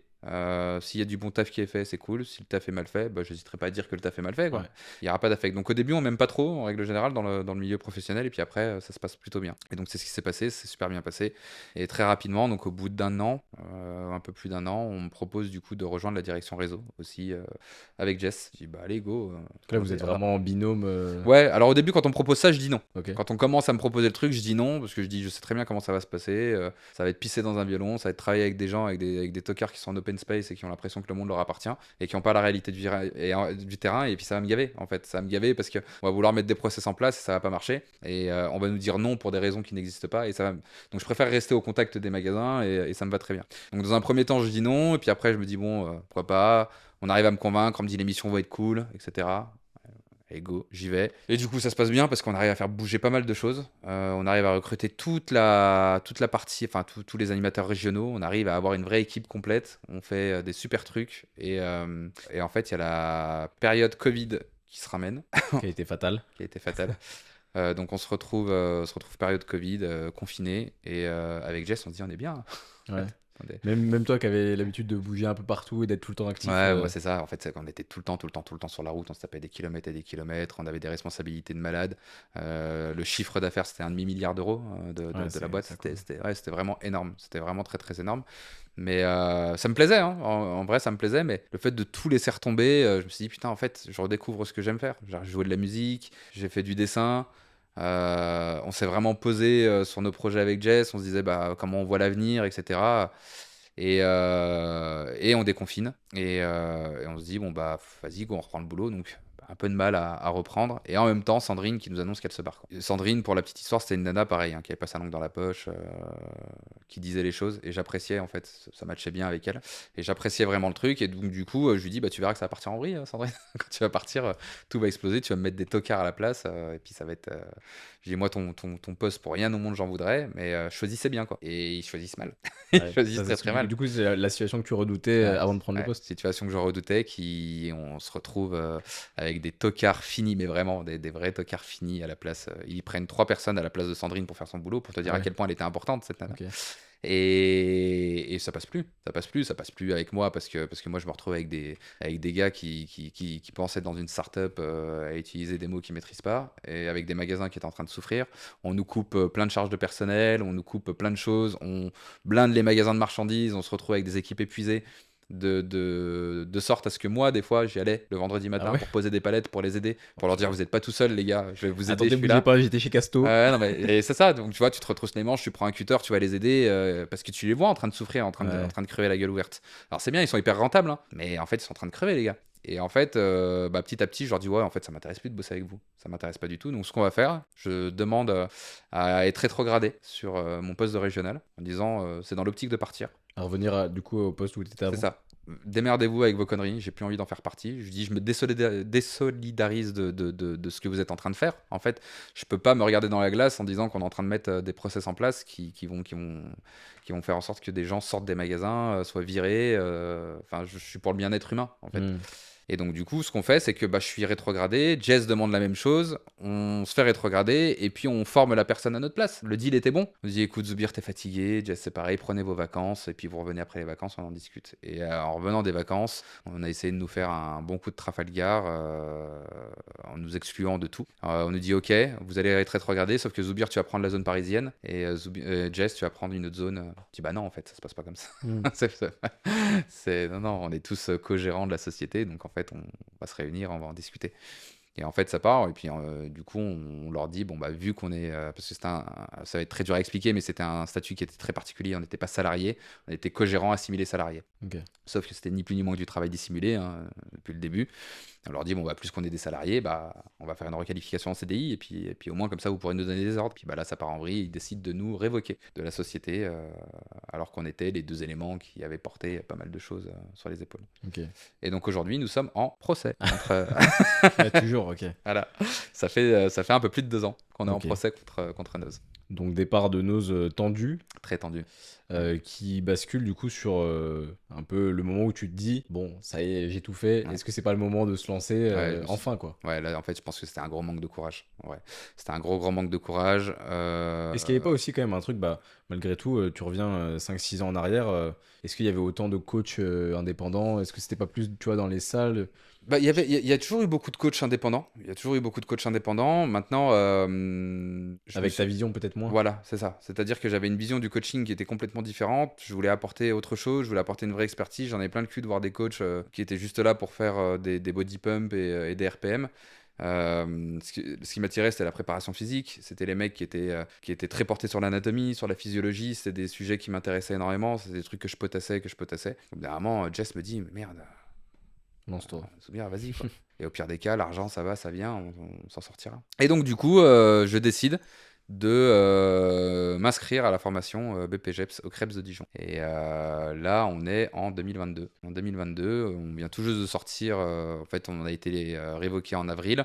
Et je m'inscris à cette formation pour la rentrée de septembre 2022. Ouais, donc ça s'est fait quand même assez vite en Ouais, termes de réflexion. ouais. T'as pas hésité trop Non, longtemps. non, non, j'ai pas hésité. De toute façon, c'était ça que je voulais faire. Je savais, ça allait de plus en plus là-dessus parce que je faisais de plus en plus de contenu sportif pendant que je travaillais chez Nose. Sur mes périodes off, quand j'allais m'entraîner, je filmais mes séances. Je donnais des petits tips, même si j'avais pas la légitimité de le faire, j'avais pas de Mhm. diplôme, etc. Mais c'était vraiment ce qui me bottait, quoi. Je faisais énormément de sport. Je potassais énormément sur les techniques d'entraînement, etc. Et puis malgré tout, t'avais déjà 30, quoi, 32, 33 ans. Ouais, bah là, quand, Si c'est 2022, du coup, ouais, c'est ça ouais, c'est fait ça, ouais, 30, ouais. 33, enfin, 34 ans. 34 même, Ouais, quoi. 34 ans, 34. exactement. Donc, tu avais fait le tour de ce que tu avais déjà C'est fait, enfin, de ce ça, que c'est tu ça. voulais faire. Et ouais, Et je me dis, si je le fais pas maintenant, je le ferai jamais, en bien fait. sûr. Ouais. C'était trop tard, même s'il est jamais trop tard pour. Il y a plein d'exemples qui prouvent qu'il est jamais trop tard pour entreprendre la vie rêvée, mais je me suis dit, 34 ans, c'est maintenant que je vais le faire, quoi. Ouais. Et donc, BPGEPS, c'est la formation qui t'emmène vers tous les métiers de la préparation physique, du coaching, etc. Alors c'est une formation diplômante, voilà, qui te permet d'avoir soit une ou deux casquettes. Moi, j'ai choisi de passer les deux, Courco et haltérophilie et musculation, et qui te permettent de pouvoir coacher, de pouvoir alors faire la préparation physique. Il y a un vrai diplôme de préparateur physique. Tu Ouais. peux faire de la préparation physique, mais tu ne peux pas te décréter préparateur physique professionnel. Ok. Il y a un vrai process à respecter par rapport à ça, mais tu peux faire Qui est une plus un connaissance. process de fac, etc. Du coup, Ouais, sciences et tout ça. exactement, c'est ça, des vrais diplômes, enfin des vrais diplômes universitaires. Mais derrière, si tu es bon en préparation physique, malgré tout, tu peux faire de la préparation physique. Tu ne peux pas t'appeler préparateur physique, mais tu peux faire de la Ouais, préparation physique. bien Donc sûr. tu es coach sportif. Et donc après, comment ça se passe pour ceux qui connaissent pas du tout ce milieu-là du sport sur cette formation BPGEPS? Peut-être que ça peut, je sais pas, faire naître des vocations aussi Bien pour, sûr. et aider ceux qui souhaiteraient s'orienter vers ce milieu-là. Alors j'ai eu beaucoup de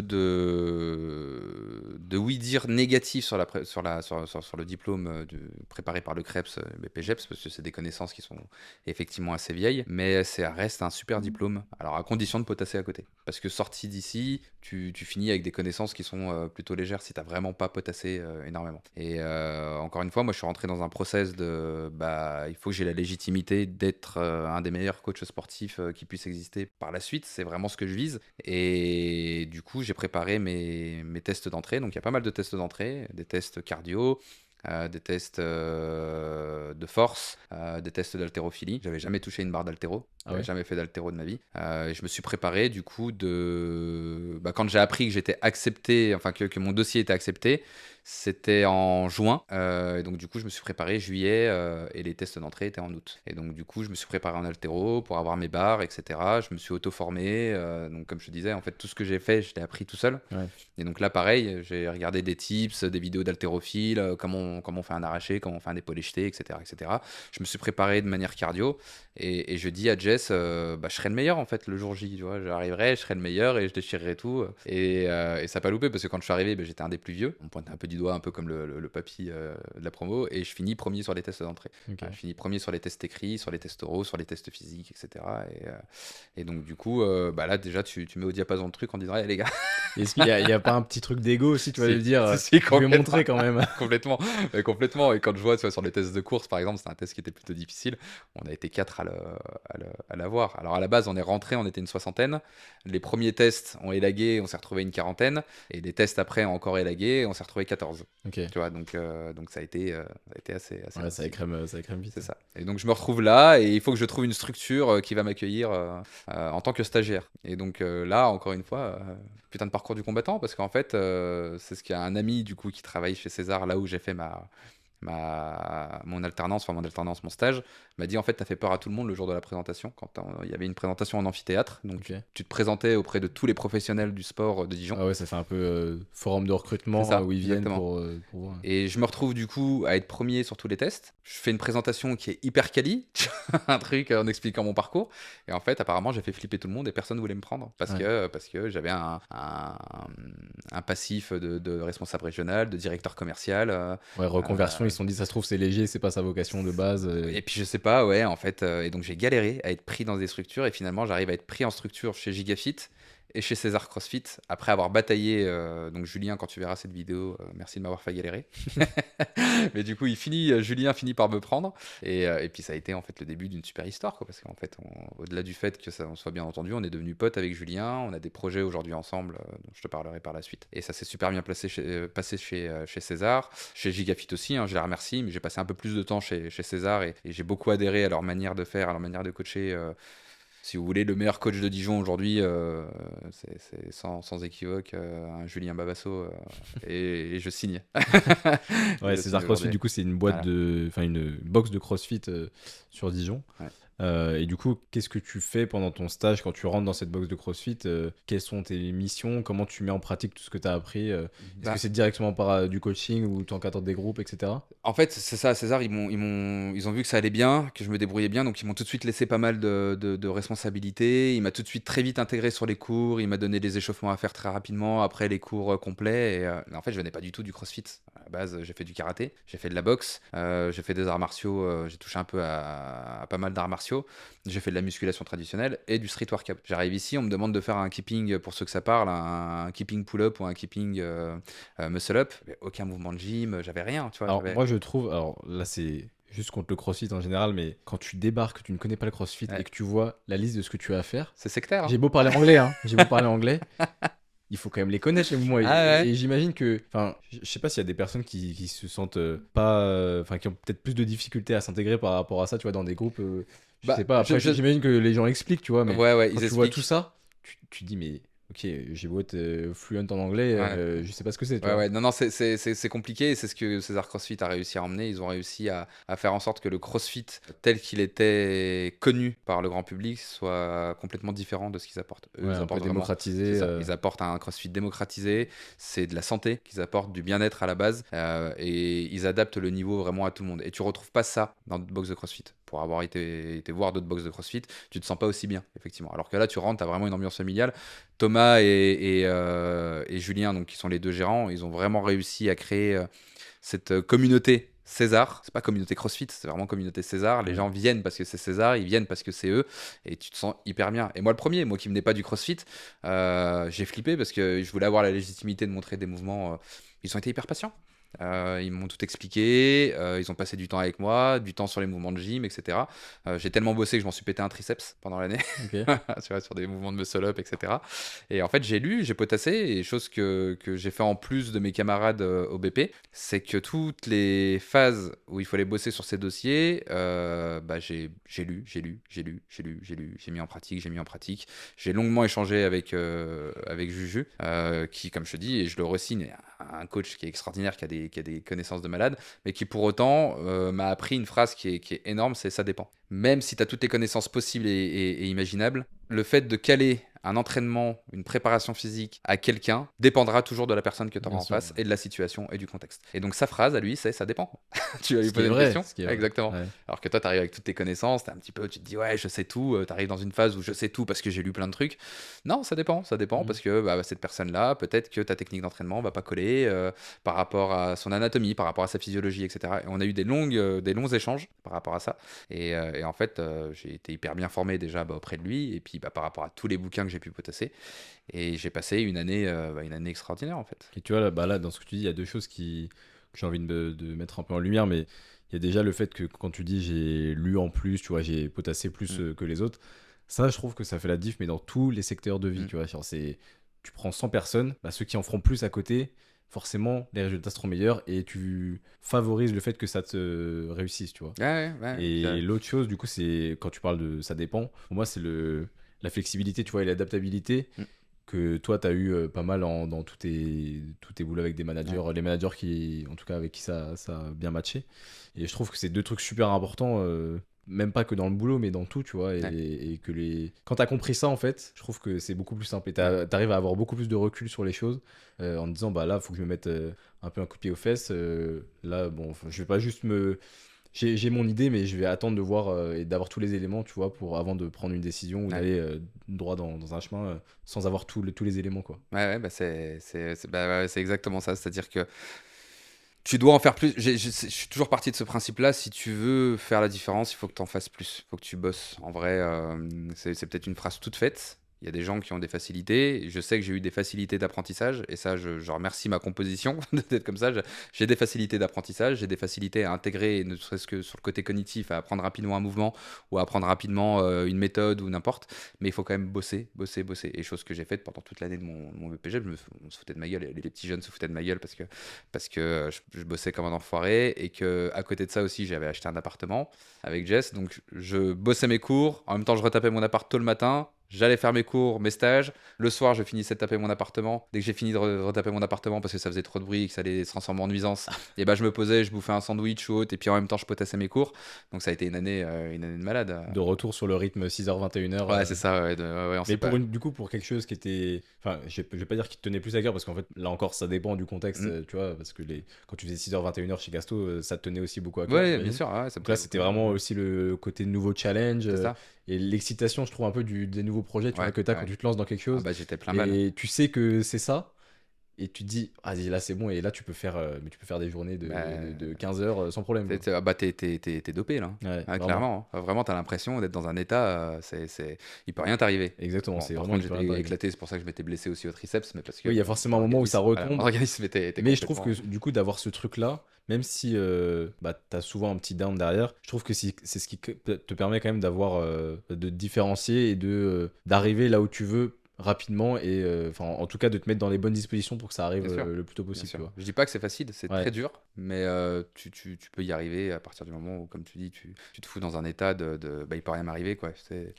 Et tu crois au process. Mm. Tu continues, tu continues, tu continues. Et ça, je pense qu'il y a quand même une bonne part de. C'est même pas tant de l'éducation, mais je pense que c'est du vécu plus. Parce que Ouais, tu vois, moi, comme je te disais, je pense pas que naturellement j'ai ce truc-là. ouais, Mais je sais pas, à travers différentes expériences, tu vois, moi, quand je me suis lancé en indépendant dans la vidéo, mais j'ai eu une phase où j'habitais chez mon père. C'était confortable pour moi parce que j'avais de l'argent qui rentrait. Enfin, j'avais de l'argent qui était rentré quand j'étais salarié, plus après je me suis lancé et je me suis dit, profite de cet instant-là. T'es chez ton père, mm, t'as de l'argent un peu de côté, et voilà, t'as des missions. Et je charbonnais, mais vraiment, il pouvait rien m'arriver, quoi. ouais, ouais, Et je trouve que ouais. c'est tellement satisfaisant, mais d'un autre côté, je sais que tout le monde peut pas aller dans cet état-là. Non, non, non, parce Tu que vois, il y en a qui sont bien pas faits sûr, pour c'est ça, ça, pour le côté aussi entreprendre et bien se sûr. lancer. Mais même dans tous les aspects, il y en a qui sont pas capables d'aller là-dedans, tu vois. Ah ouais, c'est un état, il faut être un peu toqué hein, Ouais. pour aller là-dedans. Il faut être toqué, il faut aimer ce que tu fais, clairement, parce que si tu le fais sans amour, si tu le fais sans pratique délibérée, tu n'y arriveras pas. Mm. Je pars du principe que si tu veux exceller dans quelque chose, il faut qu'il y ait un facteur qui soit hyper important, c'est la pratique délibérée. Tu peux pas devenir bon dans quelque chose si tu le fais à contre-cœur. Ouais, c'est clair. Sinon, t'es vraiment, t'es Un vraiment un possédo, robot, quoi. ouais. Voilà, exactement. Donc voilà. Et puis bah du coup, je passe mon diplôme. En même temps, je retape un appartement. En même temps, j'ai plein de projets qui se mettent en place dans ma tête. Et encore une fois, tu vois, on avait beau, en fait, il faut pas écouter les gens. Hein. Vraiment, il faut pas écouter ce que les gens Ouais. disent. On avait beau se foutre de ma gueule parce que je me mettais des grosses races de travail. Je finis ma genre de promo au Crêpes de Dijon. Donc tu vois, ça m'ouvre quelques portes. On parle un petit peu de moi, etc. Et je me dis, bah vas-y, go, tout de suite derrière. Une fois que j'ai mon diplôme en poche, et bah j'ouvre ma boîte de coaching. Donc là, on est en 2023. Toi, Ouais, tu là lances on est ta boîte, ta 2023, structure, exactement. qui est une année charnière. Enfin, en tout cas, cet été-là va être un peu, comment on va dire, chargé Ouais, très et chargé, rempli de plein de nouvelles. très chargé, Donc, ouais. le lancement de ta boîte et. C'est ça. Bah, je lance ma boîte en juillet 2023, tout content. César CrossFit m'aide dans ce process, dans le sens où ils me disent bah, tu peux te servir de nos locaux pour coacher. Donc Ce qui est les super gars, confortable aussi. merci, la caméra, merci les Ouais. gars, vous gérez. Donc hyper confortable, pas de loyer à payer, etc. Un autre prof, enfin un de mes profs, qui s'appelle Vincent, qui quitte la profession, me donne son carnet, enfin propose mon numéro à son carnet d'adresse, ce qui fait que je récupère des personnes dès le début à coacher. Donc 5 personnes, mais c'était déjà Ouais, c'est très mieux que rien. confortable, exactement. Donc je lance le bon truc et là je mets plein de trucs dans la tête en me disant je vais faire ci, je vais faire ça, je vais faire ça, je vais faire ça, je vais faire ça. Et un jour d'août 2023, je rentre chez moi complètement éclaté, fatigué et j'ai Jess qui me pose une énigme et j'y réponds. Et en fait la solution de l'énigme c'était que bah, elle était enceinte. Et là, le cerveau se pose. Et là, je me dis, putain. Et là, à la fois gros flip et plus beau jour de ma vie, parce que bah, c'était voulu, hein, bien entendu. On avait discuté sur le fait qu'on voulait un enfant. Mais en fait, bah, pour la petite histoire, je lui avais dit d'arrêter la pilule, parce qu'on s'était renseigné sur la chose. Et on se disait que. Enfin, est prouvé, c'est que pour avoir un enfant, c'était en règle générale, après l'arrêt de la pilule, un bon 8 mois à 1 an pour pouvoir tomber enceinte. Elle est tombée enceinte en 2 mois. C'est arrivé Ouais, vite. très vite. Elle me dit, bah, je suis enceinte. Et là, du coup, tout se bouscule dans ma tête parce que je me dis, bah, il va falloir que j'en fasse 4 fois plus pour que ma fille n'ait pas l'éducation que j'ai eue. Parce que je refuserais toujours de lui donner l'éducation que j'ai eue. Je ferais tout l'inverse de ce que j'ai reçu comme éducation. Et donc, du coup, voilà, là, je fonds en larmes ce jour-là et je me dis, bon, bah, tu vois, c'est merveilleux. Mais Et du coup, bah, avant que ta finesse, justement, ouais, quel a été le process, toi, dans ta réflexion sur. Parce que j'imagine que d'un côté, c'est long et tu as le temps d'y penser régulièrement, voilà, ouais. mais je pense que ça arrive aussi vite. Enfin, tu vois, avec le recul, 9 mois, ça passe quand même assez vite. 8, elle est arrivée en 8 8 mois, donc 8 tu mois en vois. plus, Donc ouais. 8 mois, c'est pas rien à moi. Ouais, C'est vrai. Et ouais, 8 mois pour tout changer. Donc, bon, on a un appartement qu'on a acheté, qu'on avait retapé. Donc, c'est génial. J'ai monté ma boîte de coaching. Je démarchais de plus en plus de personnes. J'ai fait la rencontre. Bah, j'ai fait ta rencontre. J'ai fait la rencontre de Val. On a mis pas mal En fait, j'ai rencontré des personnes aussi qui ont facilité un petit peu ce process. Pas mal de communication sur les réseaux sociaux. Une grosse charge de travail. J'ai développé du coup une activité à distance via une application de mecs dijonnais qui s'appelle Strivey. Et pareil, plein de vidéos sur cette appli, mais je me suis dit, qu'est-ce qui fera la différence demain sur une application à distance? Bah, c'est qu'on voit ma tête en fait. Donc j'ai filmé 1000 vidéos. Je me suis mis une charge de travail où j'ai filmé 1000 vidéos de mouvement. En fait, dans tout ce que j'ai fait, je l'ai fait à 200% et j'essaye encore une fois aujourd'hui de le faire à 200% pour avoir une boîte qui fonctionne. On en voudrait toujours plus. Je suis au-delà de ce que j'espérais en un peu plus d'un an de travail. Je me posais plein de questions sur l'arrivée d'Alma en me disant, est-ce que je vais être en capacité de lui offrir un cocon familial sain. ouais, Donc oui, pour la petite histoire, c'est une petite fille du coup ouais. qui s'appelle Alma, qui est née le 28 mars. Et en fait, depuis qu'elle est arrivée, bah, c'est encore plus génial. Bon, je suis encore plus stressé qu'avant, mais c'est encore plus génial parce que ça a apporté un bonheur absolu dans ma vie. Ça a été un changement drastique. J'ai organisé toutes mes journées, mais ça me donne encore plus envie de tout défoncer et de faire en sorte que ma boîte Ouais, là, fonctionne. j'imagine que du coup, l'état dont on parlait, il se démultiplie Ouais, encore plus et là, pour une raison qui est pas juste éphémère de quelques mois, le temps que ça se lance. C'est au exactement. moins les 18 premières années, C'est au ça. moins, tu vois. Il faut que ça Et il soit. faut que ce soit carré.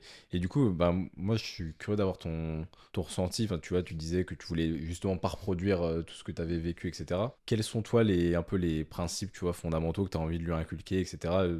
Ce vers quoi tu veux tendre pour son éducation Ça va faire rager pas mal de gens dans ma famille, hein, mais je vais lui laisser le libre arbitre, le vrai libre arbitre. Je vais lui inculquer les vraies valeurs de la vie. Je vais lui inculquer la bienveillance. Je vais lui inculquer le partage, l'éducation, le fait de toujours avoir un sens critique sur tout ce qu'elle va apprendre, sur tout ce qu'on va lui inculquer.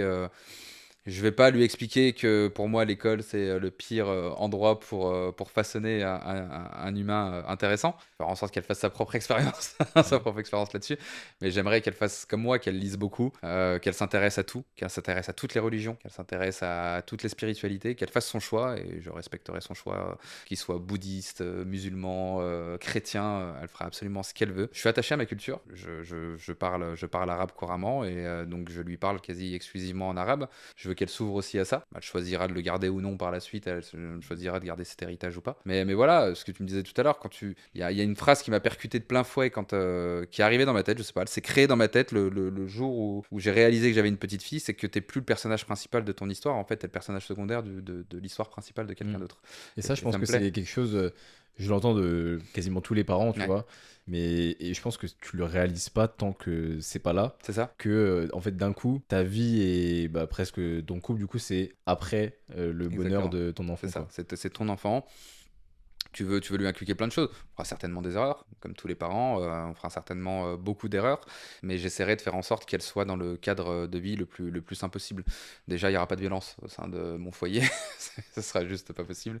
Ouais. Et qu'elle soit physique ou mentale, hein, ou psychologique. C'est-à-dire que je veux que cette gamine soit libérée et je veux que cette gamine soit. Qu'on arrive à faire éclore cette fleur, tu vois. Et tu le feras pas en lui inculquant des croyances limitantes. C'est de lui inculquer un cadre, de faire en sorte que ça soit le plus simple possible, le plus éduqué possible, le plus intelligent possible, lui faire découvrir ce que j'aime, la musique, l'art, etc. Le sport, Le sport, beaucoup de sport, ça. elle est déjà pas mal Elle là, est tu déjà pas vois. mal, elle a une sacrée motricité pour son âge. Mais voilà, et puis après, on compensera avec. Et ce qui est bien, c'est que j'ai trouvé, au-delà d'un couple, c'est que j'ai une meilleure amie qui partage ma vie, en fait. Et c'est ça qui est hyper important. Bah écoute, merci. On va conclure un peu sur ta vie actuelle. Quels sont tes... Où est-ce que tu en es déjà pour ceux qui seraient potentiellement intéressés par du coaching, que ce soit si vous êtes sur Dijon ou même à distance, puisque tu Ouais, proposes tes services exactement. à distance. Tout à fait. Moi, je suis suivi aussi par Zoubir avec. On fait un peu des deux. Bon, là, vu que je suis blessé, un peu moins, mais j'ai quand même. Enfin, je fais plus de distanciel que de Mhm, présentiel avec bien l'application, sûr. qui est très confortable.